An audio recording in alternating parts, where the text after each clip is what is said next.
Hello students, today I am going to discuss about the questions of the polity and governance that has been asked in the mains 2024. So the very first question is with respect to one nation, one election. That I will say is a simple question, but an overall understanding of the question that has been asked this time, I will not say that this was the simple question that they have asked. Question was from the moderate to the tougher part. I am accepting this. But the point is that the first question is a very simple, is a very general question that I know that everybody has practiced that question, everybody is aware about that question. So the question is talking about that examine the need for electoral reforms suggested by the different committees in reference to one nation, one election. So this question becomes specific. That is, now if you will go on writing the different committees like NCRWC, Dinesh Goswami committee, Indrajit committee, Tarkunde committee, it is not going to work. Because this question is about a specific reference to one nation, one election. So, as I discussed with you in the class also, that whenever any question comes before you, you will have to see that what are the keywords of the question. So the keywords of the question is the committee that you will have to talk about. And then the another keyword is about the need of electoral reforms. So now in this question, what you can do, that as it is in reference to one nation, one election, so in the introduction, you can give the definition based introduction. Class में मैंने ये भी बताया है कि introduction can be given in many ways. The first one is definition based, the second one is a contextual based, and the third one is the article and the constitutional based.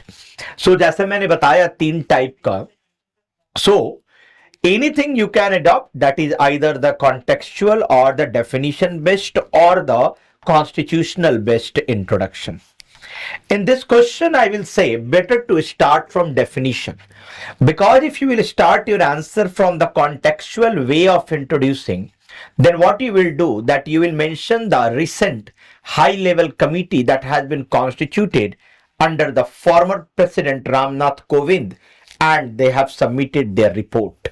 So if you will do this, then actually what will happen, that whenever you will go on mentioning the committee as a keyword, that is the keyword of committee, here you will miss out to mention this important committees, because the question is specifically asking you to write about the committees also.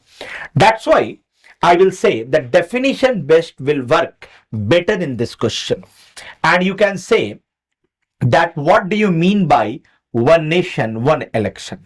So you can say that it means the synchronization of the election. So whenever we are talking about the synchronization of the election, then it means that election at the three levels, that is at the parliamentary, that is at the level of the Lok Sabha, that is at the parliamentary level, then at the level of the state legislature, and then at the level of panchayat. So all these three elections should happen at the same time. And at the same time, you all are aware that this concept is not a new concept. We had synchronous election till 1967. So just as a point of, you can say, mentioning it in your introduction, to give the historical knowledge also that you have with respect to one nation, one election, that you can mention in your introduction. After that, you should talk about that what is the need for such reforms. Here, you can mix the committees and the need. For example, I will say that is the Law Commission, that is the Niti Aayog white paper on the synchronous election, and 79th Parliamentary Standing Committee. All these three committees have recommended for the simultaneous election, and every committee and every commission and every body, that is the Niti Aayog, has suggested and has also mentioned what is the need. The very first need that you can mention here is of, first, it will check the rising expenditure of the election. So in 2019 election, the total cost of the election was 60,000 crore rupees. 60,000. And recently it increased to 1 lakh crore of the rupees we have spent only on the election. So if we will conduct election of all these three levels together, then we can save our money, we can reduce the burden on the state exchequer. That's the need for the electoral reforms. Then the second thing is with respect to optimization or optimize the use of our forces. Because when we have established ITBP, when we have established CRPF, when we have established the other bodies, that is the SSB and all, so their mandate was not to conduct the election. RAF, their mandate is not to conduct the election. But on an average, 3 or 4 states are going for election in every year. And therefore, they are busy in conducting the election which is not their mandate. And when you will conduct the entire election at one time, then you can optimize their use, that is the use of the security forces. That is also mentioned in the Niti Aayog white paper. The third thing, that is, it will also look into the developmental activities that is halted because of the imposition of model code of conduct. So when model code of conduct is implemented, we know that when the schedule of the election is being announced, from that day MCC is enforced. And when MCC is enforced, the government cannot announce any new scheme, the government cannot announce any new project. So all the developmental work will be halted at that time. So that's why we should conduct the election at the same time. Then at the same time, the another benefit of the synchronous election you can see in the terms of voter turnout.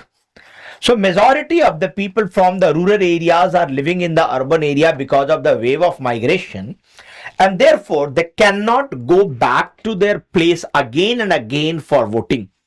So this is also against the idea of right to vote, which is constitutional right. So right to vote everybody has been given, but nobody is exercising. That's the problem. And that's why you will see that in the voter turnout, the women are more than the man. That's one of the problem. And in the rural areas, when the people have been migrated to the urban areas, why they can and why they will go to the rural areas and will go for the voting only. So that's the problem, and that can be solved. And if you will conduct the election on the same time, then once the person moved from the urban area to the rural area for the purpose of election, he will give all the vote at one time, and that will be the benefit. So therefore, there is a need for the electoral reforms. Now after that, what you can do, you can mention specifically about the high level committee, you can mention. So as I told you, that is the high level committee under the Ramnath Kovind has suggested that we will have to bring the constitutional amendment. Amendment will be done in 324 article and has suggested to insert 324A.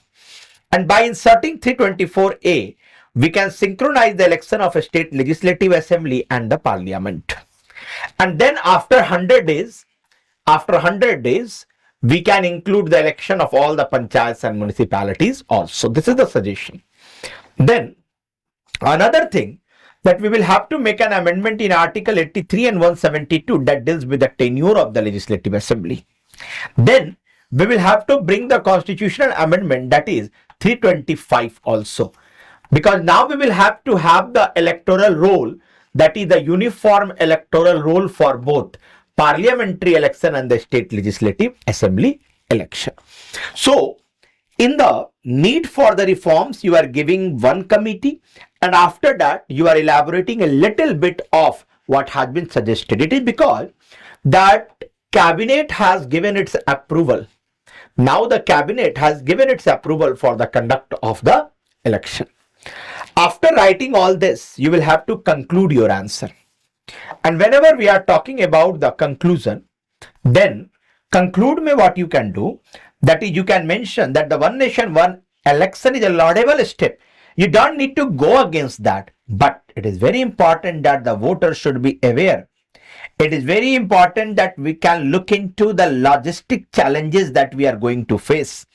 Kyunki one of the reports says that we need 12.8 lakhs of the ballot units at one time to conduct one nation, one election. In that case, how we will manage that? That's the question. Then, at the same time, it will be better if there will be a consensus at political level. So, these three keywords can be used in your conclusion: awareness, logistic, and political consensus. So now you will see that you have addressed the different parts of the question clearly. Clear to everyone? Now coming to the next question. The next question is about explain and distinguish between the Lok Adalat and arbitrational tribunals. So first of all, you need to understand that the question is all about the alternative dispute redressal mechanism. In class, first question I did. In class, second question I did. That is alternative dispute redressal mechanism. So now here, when we are talking about the alternative dispute redressal, you all know that here we don't need the court. Out of the court, the matter are being settled, the matter are being solved.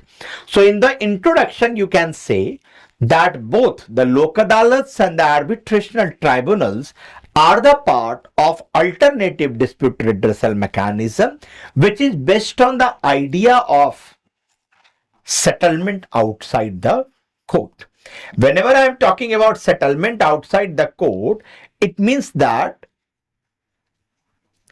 we don't need lawyer proper, we don't need to follow Indian Evidence Act, we don't need to follow the BNS, we don't need to follow the procedure. So these are the things which are not being followed in the alternative dispute redressal mechanism. After that, I will suggest you that the question is talking about explain. So just make a heading Lok Adalat, then explain about the Lok Adalat. That Lok Adalat are of two types, that is the temporary Lok Adalat and permanent Lok Adalat. And the Lok Adalat is based on the idea of conciliation, that is one kind of alternative dispute redressal mechanism. So you all are aware about, in the class we discussed arbitration, conciliation, mediation, negotiation. These are the four kinds of the ADR mechanism. So conciliation के basis पे ये है. Then you will say that the Lok Adalat is also called as people's court. Lok Adalat is also called as people's court.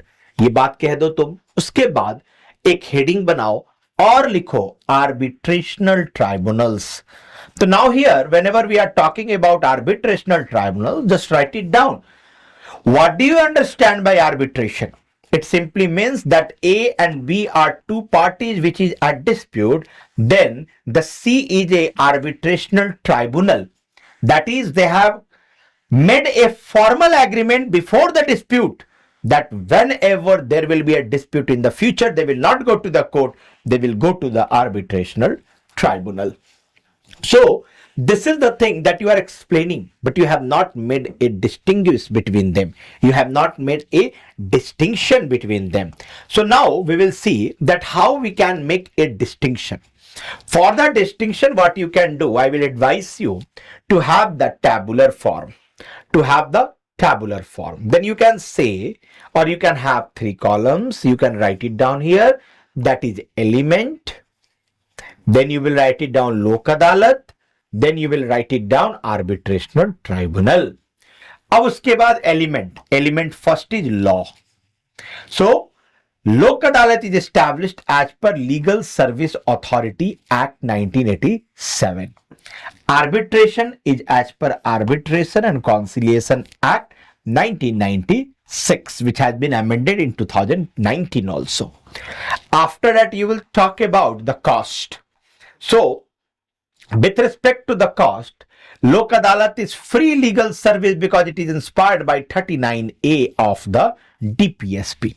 But arbitrational tribunal is costly because obviously it is more of commercial dispute. So whenever commercial dispute is involved, then the businessmen are involved, and therefore it is not an easy one because you are going to the arbitrator. An arbitrator is charging hefty, I will not say, but they are charging amount in lakhs. So lakhs, I cannot say that it is less costly, and therefore it is less costly in the terms. It is less costly in the terms of the court, but it is costly, and it is free. And this is the difference. The third difference that I can quote here is that the people who are looking into such disputes, that is who is the person handling the Lok Adalat. So permanent Lok Adalat is being handled by the retired district judge or additional district judge, and along with that, any person who is a social worker is the part of this. But here it's not like that. If it is an arbitration tribunal, then the person who has an experience of arbitration, the person who has read arbitration, so the arbitration people who are expert in that will look into the matter of arbitration tribunal. Then frequency. Now whenever we are talking about the frequency, तो लोक अदालत के case में frequency is very erratic. Today maybe temporary Lok Adalat has been organized. Now after how much time the next Lok Adalat will be organized, nobody knows. But whenever you are going to arbitration tribunal, it's a kind of corporate mechanism, I can say. It's a kind of formal mechanism, I can say. And therefore, whenever you will look for an arbitrational tribunal, you will find the person. And therefore, if I will have to talk about the time, so in comparison to arbitrational tribunal, Lok Adalat takes less time, but with condition that the Lok Adalat has been organized. Less time to leta hai, par tabhi less time lega when it is organized. Here, it takes 1 year. At least 1 year it will take, or more than 1 year it takes. So it is making a distinction between these two, that is the Lok Adalat and arbitration tribunal. Then the next question, whether they entertain civil and criminal case. Here you need to understand that criminal cases are of two types. Compoundable criminal cases where punishment is to be given, that I can understand. But in the compoundable criminal cases, there is a scope of settlement. There is a scope of settlement because these are the petty offenses. In the case of murder, murder is a non-compoundable offense. So in that case, Lok Adalat cannot give you the remedy for that. So non-compoundable criminal case, these are the two types of criminal case. So whenever I am talking about the Lok Adalat will see into civil case plus compoundable criminal case. But in the case of the arbitration tribunal, they will look into civil case only, not the criminal case. So this is the thing that if you will write that, you have addressed the second part of the question also. After that, what you can say, that both are in the nascent stage of the criminal justice system. Therefore, government will have to focus in the terms of infrastructure, in the terms of strengthening their capacity so that they can reduce the burden on the court and can increase the trust of the people. इतना कुछ लिखने के बाद आप मतलब ये इतना कुछ लिख के you can conclude your answer, and then you can lastly you can use the quote also, that is, as justice delayed is justice denied. It will help in increasing the access to the justice and reducing the time for the justice delivery. So these are the things that you can mention in this question. Now moving to the next question, that is the third question. Now This question again I have discussed in the class, and I told you that at the time of Indira Gandhi and today also from 2014 specifically I have mentioned that this question become important because of the strengthening of the cabinet system. And whenever the cabinet system gets strong, then obviously it will have a impact on the different aspects of the governance. It will have an impact on the different political institution. It will have an impact on the political functionaries also. I gave you the example of Mr. Azid Doval ji. I gave you the example of many of the deputy secretary have been transferred from the Ministry of Foreign Affairs to the PMO. I gave you an idea that now PMO has become centralized. Everything is being decided in the PMO. I know that I have not specifically talked about the cabinet, but I told you that cabinet is all about the PM is handling that. And therefore, all these three things that I just said, I said in the class in the context of the PMO. So if you will have this in your mind, you can easily substitute the idea of the PMO with cabinet system and can use those points. That I hope so. Now, in this question, you can mention in your introduction about the birth of cabinet system, because we all are aware that the cabinet system is the traditional part of any parliamentary country, parliamentary democracy. But in the case of India, the cabinet system was inserted, the word cabinet has been inserted in Article 352 of the Constitution, and then by 44th Constitutional Amendment Act that everybody is aware of. So you can mention that in your introduction. So in your introduction, a little bit of historical facts or the detailing of that you can write.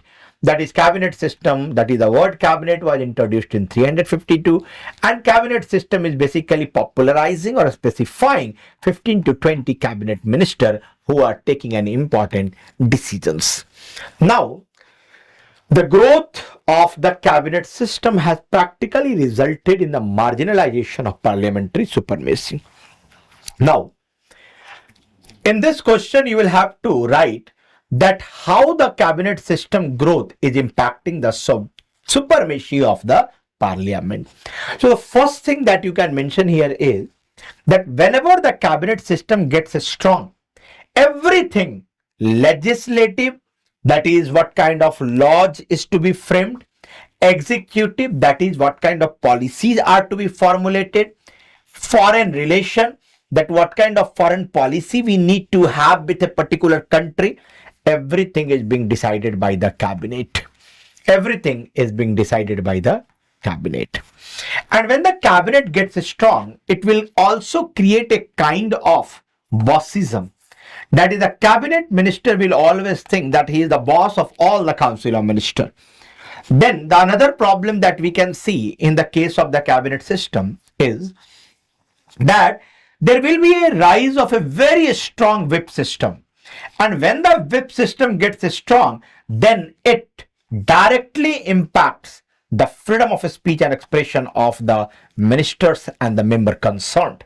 That is, it is against the idea of dissent, and it is being said dissent is the lifeblood of democracy. So that will be against of that. So this will be the impact of the cabinet system. Then when the cabinet system gets strong, then you will see the importance of the parliamentary committee has decreased. That you can understand that in 15th Lok Sabha, 71% of the bill has been sent to the parliamentary committee, and in 17th Lok Sabha, this number reduced to 35%. That all thing we have discussed in the class. Everything we have discussed in the class. Then, at the same time, ordinance delegated legislation will rise. देखो ये सारी keywords आपको लिखने चाहिए. Delegated legislation, these are the words. So ordinance will rise. अब ordinance में क्या होगा? 76 kinds of ordinance, 76 ordinances have been promulgated by the president between 2015 to 2023. This is all because of the cabinet system. Then cabinet system deliberately and gradually makes the opposition weak. Opposition तो वैसे ही weak थी उस समय. Now it makes the opposition weaker because there is a cabinet system. When there is a cabinet system, then there is a lack of participation within the government and across the government. There is a lack of participation. Everything is being decided by the few cabinet minister. 1, 2, 3, 4, 5, 6, 7 points you have written. What more you want? So after that, you can mention that even after that, it's not like that the cabinet system has marginalized the parliamentary supremacy. The second way of argument you will put here कि नहीं ऐसा कुछ नहीं है, parliamentary supremacy was there and will always be there. That can be understood from the fact that member can ask the question during the question hour, during the 0 hour, and then you can give the example of that defense minister has been asked on the floor of the house that what's the India's preparedness with respect to the Chinese intrusion. Finance minister has been asked on the floor of the house with respect to the demonetization. So these are the things that you can mention here. Then parliamentary supremacy is also reflected in the terms that is the no confidence motion can easily be brought any time by the opposition. So these are the things that you can write in your answer. So this will represent the parliamentary supremacy. And then ultimately the parliamentary supremacy depends upon following the rules of procedure, rules of conduct, rule of procedure of the Lok Sabha, and then it will also depend upon the important functionaries like a speaker. It will also depend upon the maturity of the political leaders. That will determine the idea of parliamentary supremacy that you can use in your conclusion. I hope you are understanding that how to address the demand of the question. Now we will move to the next question, that is question number 4. Now this question also I discussed in the class. You can easily remember, and I will honestly tell you that which question I have not discussed in the class. I don't have any hesitation to tell anything like that. So the duty of the CAG is not merely to ensure the legality of expenditure but also its proprietary. बस तुम्हें ये याद करना है कि class में मैंने तुम्हें ये बताया था कि whenever we are talking about the different kinds of audit, then there are 3 kinds of audit. ये मैंने तुम्हें बताया था. अगर तुम्हें इतना भी याद है तो you can easily write answer. I told you that the compliance audit is there. That is regulatory audit also, you can say compliance. Then I told you about the proprietary auditing. Then I told you about the performance auditing. I know इतना तो तुम्हें याद होगा ही होगा. Performance auditing, I told you. Then I told you proprietary auditing has become important because now the CAG is not only looking into that 100 rupees have been given to you and you are making an expenditure of 100 rupees. This is compliance auditing. Now the CAG is looking into that 100 rupees have been awarded to you, how you have made an expenditure, whether it was a wasteful expenditure, whether it was an extravagant expenditure, whether it could be saved. This is called as proprietary auditing. This is called as proprietary auditing. So now in this question, you should start, मैंने ये बताया था CAG को देखा जैसे तुमने तुरंत बोल देना आर्टिकल 148 मुझे इंट्रोडक्शन में लिखना है, बात खत्म. You can mention article 148 of the constitution provides for the office of the CAG, and office of the CAG की क्या ड्यूटी है? They are the guardian of the public purse. They are the guardian of the public purse. And they ensure financial accountability of the executive. ये word आना चाहिए, मैंने class में एकदम clear बताया है आपको. Now, the duty of the CAG is not merely to ensure the legality of expenditure. Why? Why the CAG should focus upon the proprietary? So what you will do after that, you will mention here that CAG should look into the proprietary also. देखो, this question is not easy to raise. CAG should look into proprietary also. But the question arises why they should look into proprietary. Why they should look into proprietary? Pehla, because Dr. B.R. Ambedkar consider it as a bulwark of the constitution. Bulwark of the constitution. The second thing, that is the treasury of the state and its maintenance and its safety is in the hand of the CAG. Third, the duty of the CAG is also that how much step they are taking for ultimately public welfare.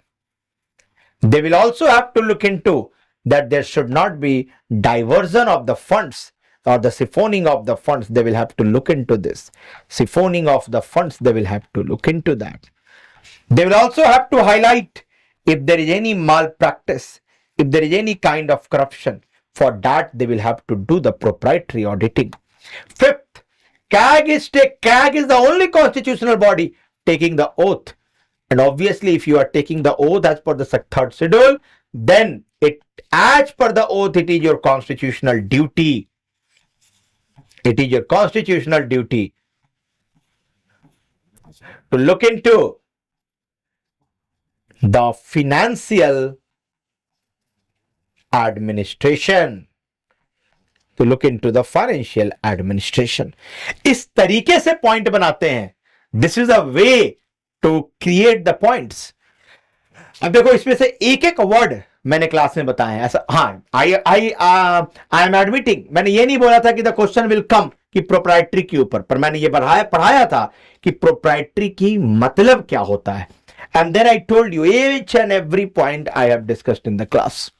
Then another thing also you can mention, that is 6, that it will help the government in deciding the budget. Budget expenditure में भी government को मदद करती है. It will also instil the sense of fiscal discipline. देखो, 7 point बन गए. मैं चाहूं तो कितना भी पॉइंट बना दूंगा. Fiscal discipline, 7 points I have discussed here. और after that, write it down here. That is, CAG needs to be independent, empowered and competent in order to achieve the reality of विकसित भारत. ये मैंने ये भी बताया था कि कंक्लूजन में कुछ अलग सा कंक्लूजन करना है तो यू कैन यूज द विकसित भारत, यू कैन यूज सबका साथ, सबका विकास, सबका विश्वास.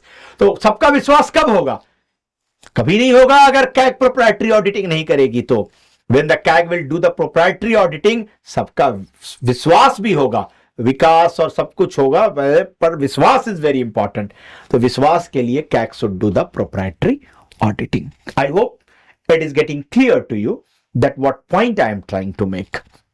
Now, I'm moving to the next question. Question number 5. Analyze the role of local bodies in providing good governance at local level and bring out the pros and cons of merging the rural local bodies with urban local bodies. ये मैंने नहीं पढ़ाया था. Merging का मैंने नहीं पढ़ाया था. ये सोच के ऊपर है. अगर आप स्मार्ट है, सोच पाते हैं, तो आप लिख पाएंगे, नहीं तो नहीं लिख पाएंगे. ठीक है, मैंने नहीं पढ़ाया है, मैंने केवल यहां तक पढ़ाया है. I am admitting that. Now, analysing the role of local bodies. इस क्वेश्चन में क्या करना है, मैंने आपको बताया था. whenever we talk about the local bodies, so you should say local bodies as an idea mentioned in Article 40 with the objective of giving voice to the voiceless and power to the powerless. Giving voice to the voiceless and power to the powerless. And power to the powerless. This is the thing that you can mention in your introduction. After that, the role. What is the role? ये class में मैंने 8 point बताए थे आपको. Role of the local bodies. The very first role is the empowerment of marginalized. How? Article 243D को यहां use करो और रिजर्वेशन के थ्रू बताओ कि 50% of the women elected representatives we have today. And this is a matter of remarkable journey that local bodies have evolved with the time or have achieved with the time, because 50% of the women are there in the elected representatives.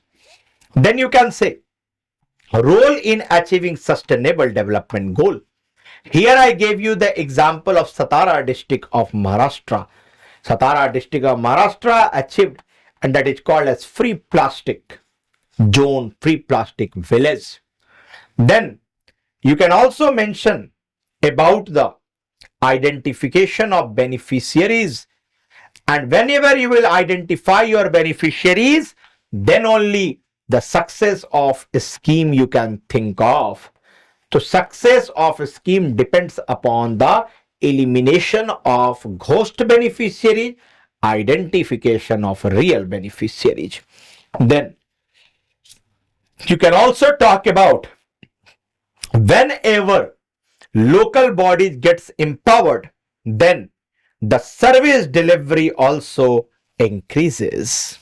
Service delivery also increases. Fifth, you can say service delivery के बाद तुम ये भी कह सकते हो कि role of local bodies is about the rural development in the terms of physical connectivity, in the terms of knowledge connectivity, because Gandhian idea is of Pura, providing urban amenities to the rural areas. That will be achieved only by focusing upon the local bodies. Now we will see that what is the pros of merging it and the cons of merging it. Pros of merging the rural local bodies and the urban local bodies. The very first thing will be that is we can reduce the divide between India and Bharat, that is urban and the rural India. We can reduce the divide. Then the another thing that is what we will achieve is the integrated development. That is, we will not think the rural and the urban area in silos. So integrated development is very important. So whenever the development is in silos, that's the problem, because that will lead to the fragmentation of resources. And whenever you are making an integrated planning, then the resource optimization will be done, efficiency will increase. Resource optimization will be done and efficiency will increase. And efficiency will increase. These are the benefits of merging the rural local bodies and the urban local bodies. Another benefit is rural bodies or the rural area will get all the benefit that urban area is getting. That is, we will have a smart village along with a smart city. तो ये सारी चीजें ना सिखाया नहीं जा सकता, जो मुझे फील होता है। ये सारा देखो, ऐसा कुछ नहीं कि मैंने कुछ पढ़ाया नहीं है, सब पढ़ाया है मैंने, अलग अलग जगह टिट्स एंड बिट्स में पढ़ाया है मैंने, पर ऐसा नहीं पढ़ाया है बिल्कुल यूं कि ये आ जाए और ये लिख देना, मैंने नहीं पढ़ाया। But the point here is कि मैंने ये सारा कुछ पढ़ाया है कहीं ना कहीं। So it depends upon you that how you have and how much you have grasped in the class and how much you have been concentrated in the class. So उसके ऊपर डिपेंड करता है, ये ऐसे नहीं लिख पाओगे इस क्वेश्चन को। नाउ कॉन्स की बात करते हैं कि what is the cons. So cons is also very simple कि whenever you will merge, then it will be a overburdening of administration. Overburdening होगा of the administration. Already there is a bureaucratic delay. Bureaucratic delay will also increase. Then there are cultural differences between the urban and the rural area. How you will meet that cultural differences? These are the problems. Then at the same time, whenever I am talking about the cons, then what will happen that the rural area may lose their character. Character का मतलब है कि they will lose their uniqueness. It can also happen. और जब मर्ज कर दोगे तो उससे एक और चीज होगा कि मर्ज करने से एडमिनिस्ट्रेटिव इनएफिशिएंसी भी आएगी, that is administrative overall inefficiency we can see. So these are the pros and cons. So conclusion में तुम कहोगे कि मर्जर वर्जर को छोड़ो, if you want that the local bodies should really work, then we should focus upon 3F: devolution of funds, devolution of functions, and devolution of functionaries. And then only we can make the Gandhian idea of Swaraj. ये सारा technique से लिखने का basically. तो conclusion में इस तरीके से लिख दो and then you have addressed all the parts of the question. Now moving to the next question, right to life. अब देखो, मैंने इस क्वेश्चन में यहां तक पढ़ाया है क्लास में, और इसके साथ साथ मैंने तुम्हें एक चीज बताया था, अच्छे से याद करोगे तो, mister X versus mister Z hospital case. And at that time I told you कि right to privacy is not an absolute right. That's another thing, that it is inspired from Article 12 of the UDHR and Article 17 of the International Convention on the Civil and Political Rights. And in K. Puttaswamy judgment, we have considered that right to privacy is an intrinsic part. That we have understood. But at that time, I told you about the story of the couple. Then one of the that is the male member was looking for the blood report of the female. And then this question came of Mr. X versus Mr. Z hospital. It means that privacy cannot be absolute. उसके साथ साथ मैंने एक और चीज बताया था, जब article 20 I was doing 20 class 3, I told you that with the growing forensic techniques, the court has also started accepting that the forensic techniques जो भी हैं, we will have to use that in order to have the conclusive proof of evidence in the case. ये चीज मैंने बताया था. हाँ, इससे ज्यादा मैंने नहीं पढ़ाया था. तो अगर तुमको इतना भी पता है तो at least you can address the second part of the question. I am admitting that you will not get good marks, but at least you will get average marks in this question. So now coming to this question, right to privacy is intrinsic to life and personal liberty and is inherently protected under Article 21. So first of all, in this question you will have to talk about the privacy and its facets. कि privacy का scope क्या है. तो you will say कि right to privacy is not explicitly mentioned in the Constitution. In K Puttaswamy judgment it has been considered by the 9 जज bench that it is the intrinsic part of Article 21. And then what you can do, you can mention right to privacy and then you can talk about its different facets. You can say territorial privacy, communicational privacy, bodily privacy and informational privacy. ये चारों privacy मैंने आपको बताए हैं. इनको explain करने के बाद यू विल से एक्सप्लेन, जैसे उसने लिखा है that is explain. After that you will say कि right to privacy has been expanded in many cases. For example, in Hadia case, right to choose the partner of the choice is also considered as the part of Article 21, that is the right to privacy. Then sexual orientation, in the Nalsa case, sexual orientation, and in Naz Foundation case also, it has been said that sexual orientation is very private to the person. So that all these things you can mention and you can explain. After that you will say that right to privacy, though it is mentioned under Article 21, but it is not absolute. And it is not absolute, then you will make a reference of law relating to the DNA testing of the child to establish its paternity. So now in this question, one of the important section of Indian Evidence Act comes into play. पर ठीक है, वो मैं बता दूंगा, but उसके पहले बता रहा हूं कि जैसे क्या हुआ, पहली बार क्या हुआ, एक गौतम कुंडू केस है, in Gautam Kundu case, and then Kaur versus Harbhajan Singh case, Gautam Kundu case. There was another Jena case also and also Kaur versus Harbhajan Singh case, Aparamjit Kaur versus Harbhajan Singh case. These are the cases which establish the DNA profiling. अब देखो, गौतम कुंडू केस में बोला गया कि DNA testing for the paternity can be done only in the case where it is a prima facie maintained that the husband is not the father of the child. When you will give the conclusive proof before the court that the husband is not the father of the child, then only the DNA testing can be done. And then at that time it has also been said that this comes in conflict with section 112 of Evidence Act, because section 112 of Evidence Act says, section 112 of Indian Evidence Act says, for example, if child A, we will have to do the DNA testing of this child to establish the paternity. This section says that if A child is the result of B and C, B is the husband, C is the wife, so obviously C is the mother, B is the father.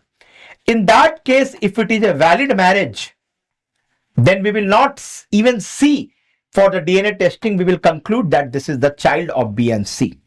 And second, if the marriage has happened but dissolution of the marriage happened after few days, then from the date of dissolution of marriage to 282 days, if the wife has been unmarried, then also we will conclude that A is the child of B and C.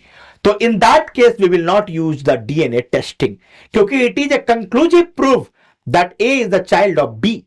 But whenever you will establish prima facie in the case that no, B is, that is, the husband is not the child, the husband is not the father of the child, if you will prove that, then only the court will proceed further. But in Kaur versus Harbhajan Singh case, the court has said that today DNA testing, like new test or new techniques, scientific techniques came, and therefore we don't find any reason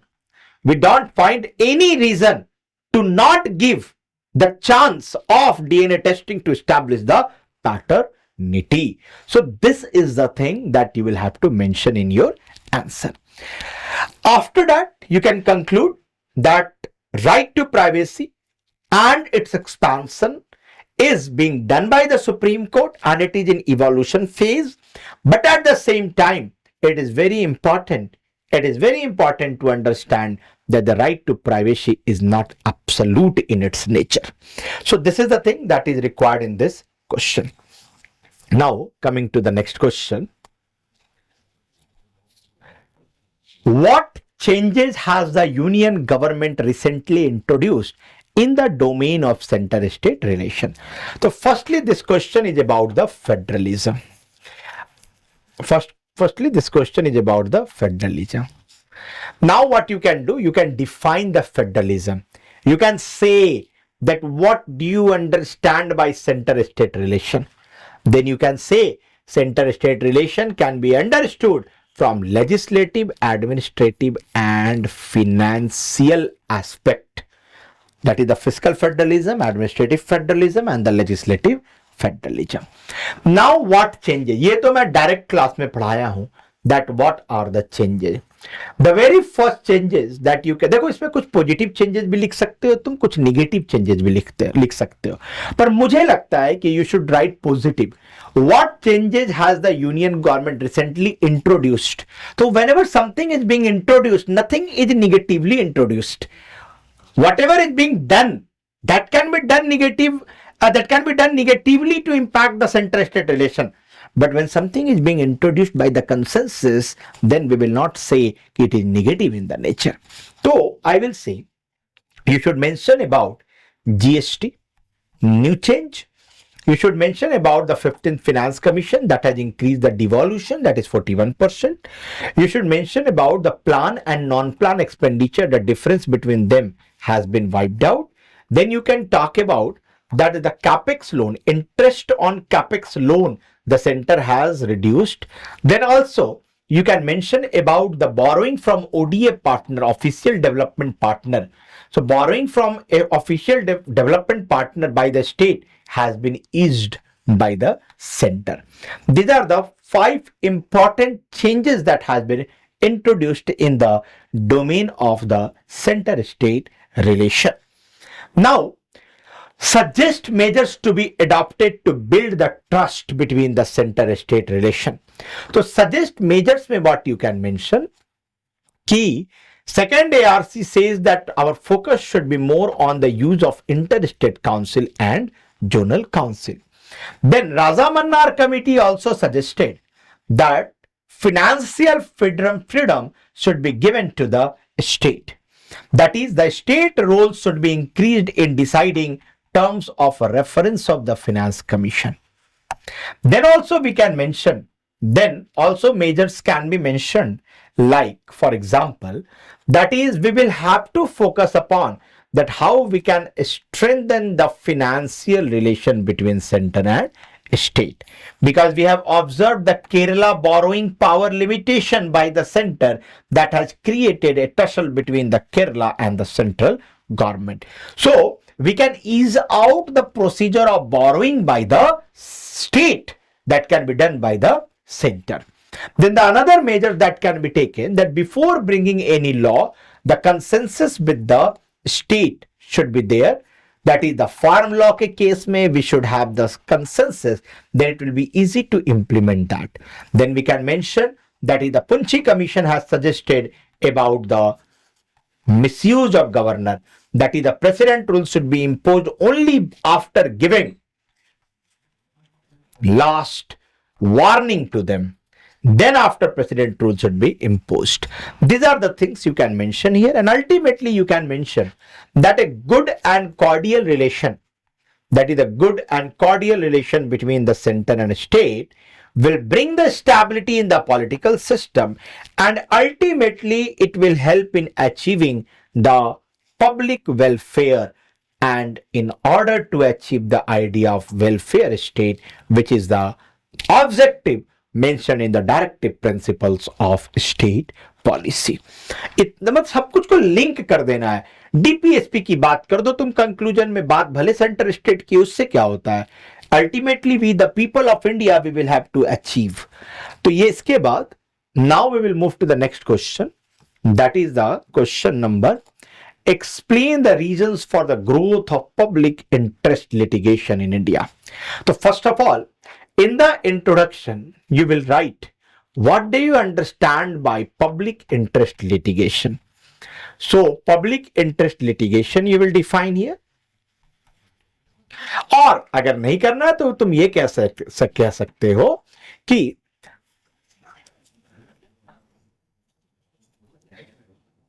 Supreme Court has relaxed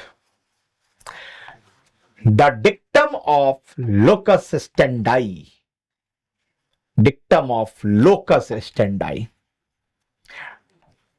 that is, not only aggrieved party but any party on the behalf of aggrieved party can approach to the Supreme Court. This is called PIL on the matter which is public spirited matter. On the matter which is a public spirited matter. इस तरीके से you can frame your introduction. Then what are the reasons? So reasons you can give. The very first reason is that is the creative interpretation of the articles. So the court has started doing creative interpretation of the article, especially Article 21. However, it has happened because of the awareness amongst the people. People were aware, they have started demanding their rights. The reason is also inaction by the government. In many of the cases, government is inspired by more of vote bank politics, and therefore in major policy issues, government is silent. Obviously, when the government is silent, the another organ of the government will have to do its work. Then the another thing is social justice. Now the court has started understanding that this is their job to achieve the idea of the social justice. That is, they have started looking into the LGBT rights, they have started looking into women rights, they have started looking into environmental justice also. That is MC Mehta case, environmental rights also. Now the court have started looking into the environment as one of the issue that is impacting Article 21, that is right to life. This is the reason that there is a rise of the PIL. Now we will see that how it has made the Indian Supreme Court emerged as the world's powerful judiciary. It has started making the Supreme Court as the world's most powerful judiciary by interventionist approach. That is, now through the PIL, the court has started intervening in day-to-day activities of the government. Example you can give that the court has set up the SIT on the black money. This is not the job of the court to look into the black money, but they did this so that to have the enormous power, so that to grab the power. Then you can also mention about the interpretation of Article 21, that how it has made them powerful. Then you can also mention about that the instruction which is being given by the court by using Article 141 when the PIL is being filed, and the result is Visakha guidelines.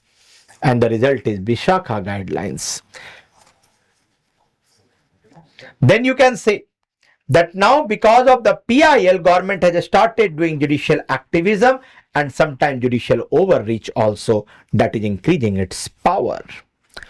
उसके बाद क्या कहना है कि it is very important that the court should be very cautious in the matter of public interest litigation, क्योंकि ये कभी कभी पैसा इंटरेस्ट लिटिगेशन भी हो जाता है, कभी कभी ये पॉलिटिकल इंटरेस्ट लिटिगेशन भी हो जाता है, दिस इज द कभी कभी ये पर्सनल इंटरेस्ट लिटिगेशन भी हो जाता है. And therefore court should look into the credibility of the issue. The court should look into the credibility of the person who has filed the PIL. This is the very important thing that you can mention as a part of conclusion of your answer. Now moving to the next question. Discuss India as a secular state and compare with the secular principle of US Constitution. This question I will say is very easy, because you will have to do nothing. You will have to just make a comparison between Indian model of secularism and the Western model of secularism. When I was teaching, I have told you about Thomas Jefferson. जब Thomas Jefferson मैंने बोल ही दिया तो बचा क्या? Thomas Jefferson is all about the US model, that is the Western model. So we know about the very basic difference that in West there is a complete separation between state and religion, and the thing in US also there is a complete separation between state and religion. And in US there is an establishment clause in their constitution.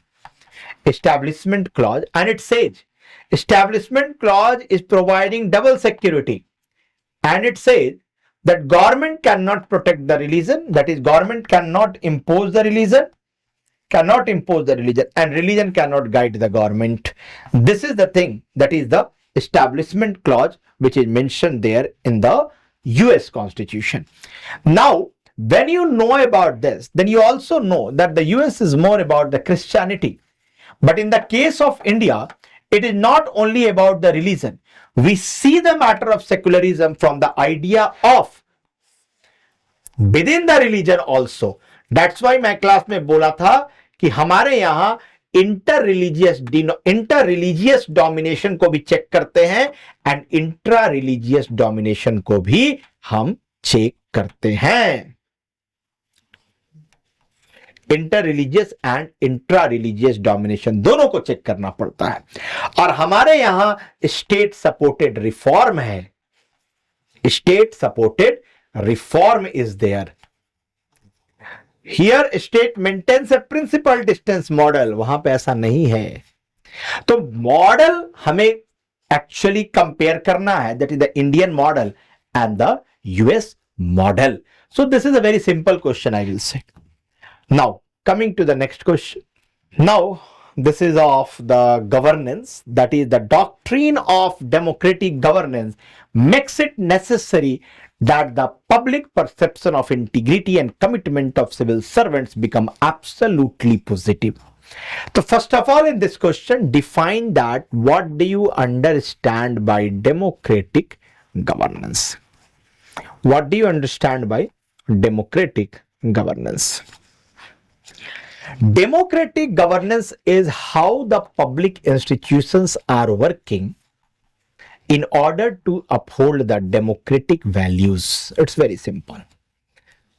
And one of the institution is civil service. And civil service will have to adopt the integrity and commitment towards the service in order to achieve the idea of democratic governance. This is the crux, understanding of the question. Now the question arises, why it is important, why it is necessary. It is necessary because it will build the trust. Because the civil servants are the bridge between the government and the citizen. So they will build the trust between them.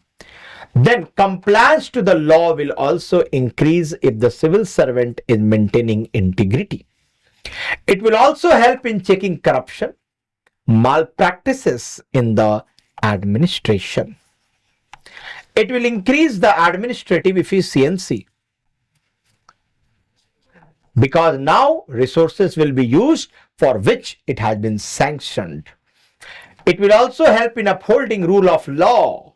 It will check the rising dictum that show me the man, I will show you the rule. ऐसा नहीं होगा. Upholding rule of law. We need integrity so that we can achieve the idea of economic independence.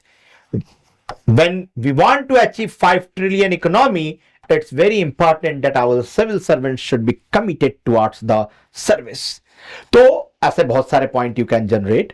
So this is the reason that the civil servants should maintain integrity. But civil servants today are facing the challenges also. You can mention about, ये सब सारा चीज मैंने class में पढ़ाया है. Challenges में you can mention unchallenged power that they have is making them mad, I will say. Unchallenged power that they have. Then you can mention about the monopoly plus discretion that they have, secrecy that they have. This is resulting to the corruption. Then post-retirement benefits they are looking for. Then plum posting they are looking for. Then nexus that they have developed. And therefore it is very important that like Malaysia made it, and second ARC has also said, and Prime Minister Modi ji has also said, that is the merit based system rather than seniority based system we will have to develop. And therefore we are moving toward the lateral entrance, and in this context we have brought mission Karma Yogi in order to have competent, professional, technology enabled, transparent officer that which is required in 21st century, because it is impossible to run 21st century with 19th century bureaucracy and 18th century rules. It is not possible. Therefore, there is a need of integrity and commitment of the civil servants. Now, moving to the next question. Citizen charter, again a very simple question. I told you that this may come, और एक ही question आएगा कि why citizen charter is failing, why it is not yielding the result. मैंने ये बताया था कि यही क्वेश्चन आएगा, वही आया भी है. Citizen charter is a landmark initiative. First of all, you write, citizen charter is a kind of commitment towards the public service. Commitment towards the public service, which is based on the idea of responsiveness, transparency, and accountability. This will be your introduction. After that, also mention that the citizen charter is based on certain pillars. Pillar is that the standard of services that you are giving to the customer. Pillar is quality of service, that is whether it is value for the money also or not. This is very important. quality, value for money service you are providing or not. Then it is also very important that you should clearly mention that what you are not offering along with what you are offering. Not offering, offering, everything should be there. Very clear, everything should be there. So this is the pillar of the citizen charter. Now issue. The question is asking about the different kinds of issues that is there. So issue means the first issue that I can say with respect to the citizen charter is, पहला यही है, people are not aware, lack of awareness. Lack of awareness. People are not aware about this. Second है, there is no any public participation. So citizen charter is based on the idea that the institution will ask to the people who are getting service from there that what kind of citizen charter they are looking for.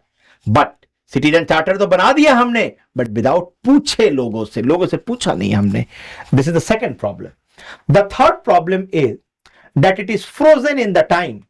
That is in some of the department the citizen charter has been enacted, for example in 1990 or 2000, and they have not updated it. Therefore it is frozen with the time. Then another problem is standards ke measure we have not mentioned. Measures of standard and the measurable standards of delivery we have not written on our citizen charter. This is the problem. Then citizen charter are not legally bound, and therefore if the institution is not giving you the service on the time and as per what has been committed by them, then this is not legally bind. There is no any legal recourse to that. That's the problem with the citizen charter, and therefore it is very important that citizen charter should be backed with the law that will ensure that citizen charter should be implemented in letter and spirit also, because ultimate idea is of Sevottam model, that is the Uttam Seva. Seva plus Uttam. Uttam Seva. This is the thing that you will have to write in your answer. Now, moving to the next question. That is with respect to the e-governance. ये question तो मैंने direct class में बोला था कि the economist survey, the survey done by the economist says e-governance is not only about the technology but also about the governance. मैंने बोला था e-governance is not only about e but also governance. तो ये मैंने बोला था, उसी के ऊपर ये क्वेश्चन है. So now this is the thing that मैंने नहीं बोला था, interactive service model. But whenever we are talking about the interactive service model, you need to understand interactive का मतलब क्या हो गया. क्लास में अगर मान लो मैं और तुम बैठे हैं, or if I am speaking only, then it is a kind of passive class which is going on. Therefore, I always instigate you to ask the question, triggering you to ask the question. Why? To make the class active, to interactive. This is the simple thing that you will have to bring this in your mind at the time of examination. So, interactive service model is based on the active involvement. So, first of all, evaluate the role of interactive service model. तो पहले बता दो कि interactive service model से तुम समझते क्या हो. तो active way of communication is very important. And whenever we are talking about the active way of communication, so firstly it is between government and the citizen. Then there is also a need of collaboration and partnership with the private sector and the civil society also. That is the three stakeholders of governance that we did. Then another thing, that active way of communication or interactive service model, how it will help, that is it will help in digital survey also, that we can do the digital campaigning, can do the digital survey. That is a kind of interaction which is happening. And whenever you will do the interaction, it will benefit in the terms, it will increase the transparency and accountability in the system. Then at the same time, it will make the system responsive. It will also foster the innovation. It will also foster the innovation. It will increase the efficiency of the e-governance entire system. It will ensure that we are using the value of the information that we have collected through our e-governance mechanism.